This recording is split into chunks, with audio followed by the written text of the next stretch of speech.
Okie doke, so here we go. First off, I'm just going to say that I'm amazed at how much progress I'm making with the amphibious landing for the British there from Cyprus to the north of Tripoli, Lebanon in my game. I'm really surprised.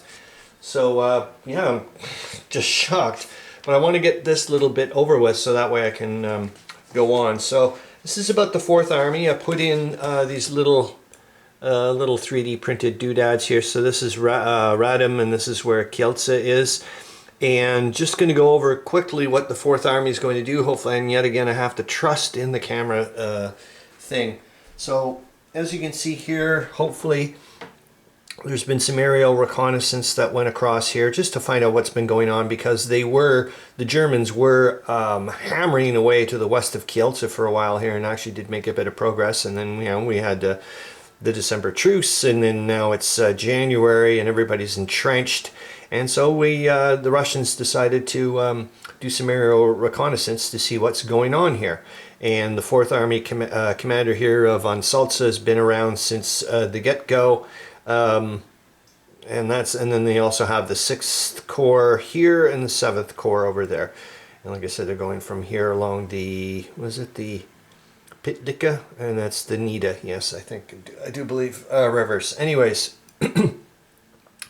so let's hopefully you guys can see the numbers. I hope you can, but I'll go over them anyways. They're not very nice. And based on what they can see aerial reconnaissance wise, this is what von Salza's decided to do. Remember that it's, I don't know if you can still, probably not, it's a little off camera. Oh, you can actually see it. So that's where Yuri Danilov is. Danilov the Black, I do believe he was mentioned. He was a logistics officer. Anyways, he's in charge of the whole shebang here, the entire eastern front for the Russians. And it's very, very centralized. So in other words, the army commanders and whatnot are not supposed to be doing their own thing, which von Salz is about to do. And they've been doing a lot of their own things. So it's going to be interesting to see what happens later on in the narrative. And then there's going to be another one I'm going to tell you about in a second. Anyways, so based on this, let's just take a look at what's going on here. I'll give you a quickie rundown for some of you that don't know, or maybe just need a refresher with some of the combat things. So with the trench, almost everybody here is entrenched. This guy isn't because of the swamp terrain from across here. I don't know if you can see. I'll just move it off to the side. But because there's swamp across the train hex side here to the enemy, they're unable to entrench. Everybody else is entrenched along the front line. So that essentially means that the Germans, to force a retreat, they have to match or exceed the amount of strength points that infantry strength points that are sitting there. So there's not a lot sitting there for the Russians. However, Kielce and Radom, it's more specifically for Kielce here, is that it is a city center. And what the heck does that mean? It means even though there's only 4 strength points sitting here, when the Germans attack, when they total up all their attacking strength points and so on and so forth, it gets chopped in half. And they still have to match. Right now it would be 4 hits or more. So let's see what the Russians can see that's going on, and it doesn't look, like I said, doesn't look good. I don't think it looks to me from the Russian perspective that the Germans are not going to try to take Kielce on the first go around. It's a bit puzzling why they didn't do it on the first go around. And like, if they had loaded up all this stuff, why didn't they take a crack at it when they had their turn? Because they were the first ones to go in January. Why was there no attacks here? That was puzzling. Anyway, so let's take a look at what they got. So all the 12s here, if you can see them at the top right hand corners, that's just signifying that it's for the German 12th Army. I should have used a different color because it's extremely similar. It's just a light off gray. That's very light, very similar to the white. Anyways, here off to the right, so there's 8 infantry strength points sitting here, 13 with some artillery, 9 with some artillery. It's a bit odd here to see the cavalry, but maybe they're looking to as a breakthrough and to get through. I don't know. And yet again, odds are I could probably clue into where, and yet again it looks like, we already done the 9th, it doesn't really matter. It was a little bit for the 4th here. Doesn't look like we don't know what's going on here, but from my perspective, it certainly looks like they are trying to nail this position here, and then finally really come in for the kill against Kielce and just be able to stream in more troops, because they've got excellent lines of communications and supply at this moment in time. They're in great shape. And remember, they can also do that little conveyor belt, like a little shift on over if they really wanted to go towards Kielce, but I don't think so. These most likely are headquarters. I mean, they just look like in perfect positions. That's okay, it's no worries. Anyways, based on all that, whatever, I feel sorry for number 106. Who is he?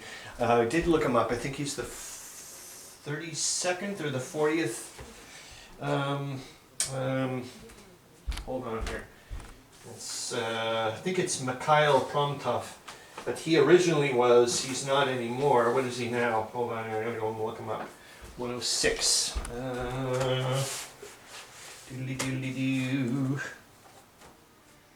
Where are you? Oh, I thought I had you all nicely set up somewhere. I think I do, but I just start. Oh, that's my other one. What did I do with him? Oh well, it's not the end of the world. But I think that's what he looks like. This poor little bugger.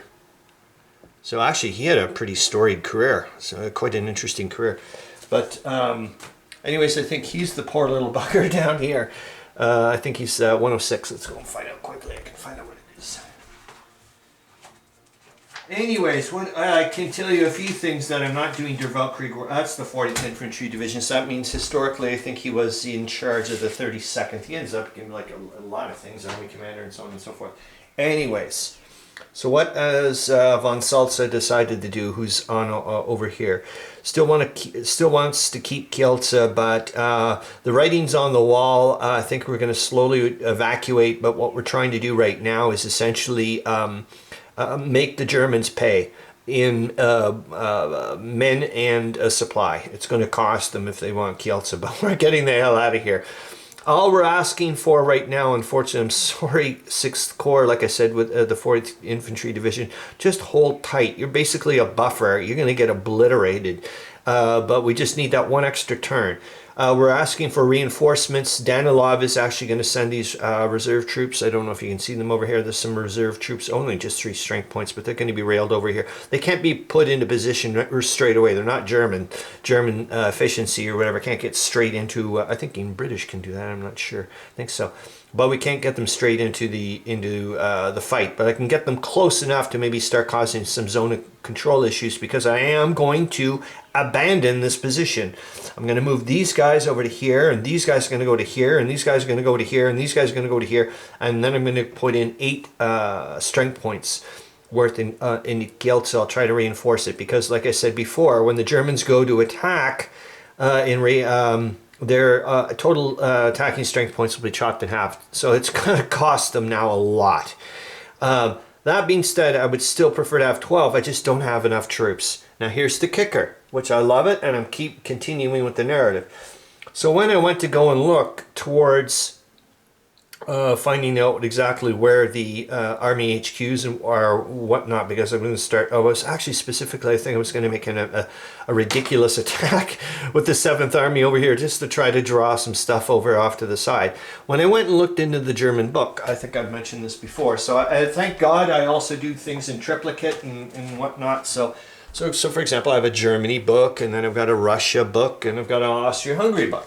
So when I was doing the aerial reconnaissance over off to the side, way over to here, I was using the Austria-Hungary book. And for some bizarre reason, I forgot to flip over to the German side. So in actuality, when I go to take a look at DG23 here for the Germans, it's not that at all. That's why they didn't attack the first turn, that they didn't have their points. So if I look actually in reality to what there's actually there's only 3 strength points. It's the 65th Infantry Brigade, for God's sakes, from the 46th Infantry Division. The Germans have no intention right now of attacking Kielce. It looks like they're waiting for spring, for goodness sakes. Yet the Russians don't know that, because, and I'm going with the narrative, remember this is the very first turn, the very first group that actually used aerial reconnaissance. I'll check. I think, yes, the Germans did, and so did the Austro-Hungarians, I do believe. This is the first time the Russians have used it. And with this new centralized system, the way I'm looking at it is they got their signals wrong. Someone gave them the wrong information. The reconnaissance was probably correct, but it was from somewhere else. So, and I've read this before as well, where people have got the wrong map coordinates. They've used the right coordinates, but on the wrong map and that type of stuff. That happened in real life, for goodness sakes. So I'm going with this, which means all this information is wrong. So the Russians have decided to react on false information, and that's just the way it goes. I'm sure the Germans later are going to go, what the fuck is going on with them? Why are the Russians abandoning this position? So that's what I'm going to be doing, and I'm sure, like I said, Yuri Danilov over there is going to have a conniption fit later on, because he's going to be like, what the hell is going on? I never told you that. I told you to hold fast. I'm bringing in reinforcements to help you out. Yes, I can read the tea leaves saying that... there's tons and tons of German troops here amassing towards this area. And I'm sure this the other guy there, Mikhail Promptov there of the 40th Infantry Division is going, we're hearing reports that there's going to be tons of people, but we don't really see a lot of activity. What the hell's going on? And there isn't. So that's awesome. So that's that. I'm leaving it, and I'm going with it. So, and then we're off to the Second Army, which there will be an attack for sure up here towards here. The Germans have already retreated, actually, to consolidate some of their position, or to strengthen their positions, because they knew they were in trouble. So they're just counting they're not stupid. The Russians do seem to be at this moment in time. My God, I still have been bumbling around with them, but they still hang in there. Anyways, hope you're having fun. See you later.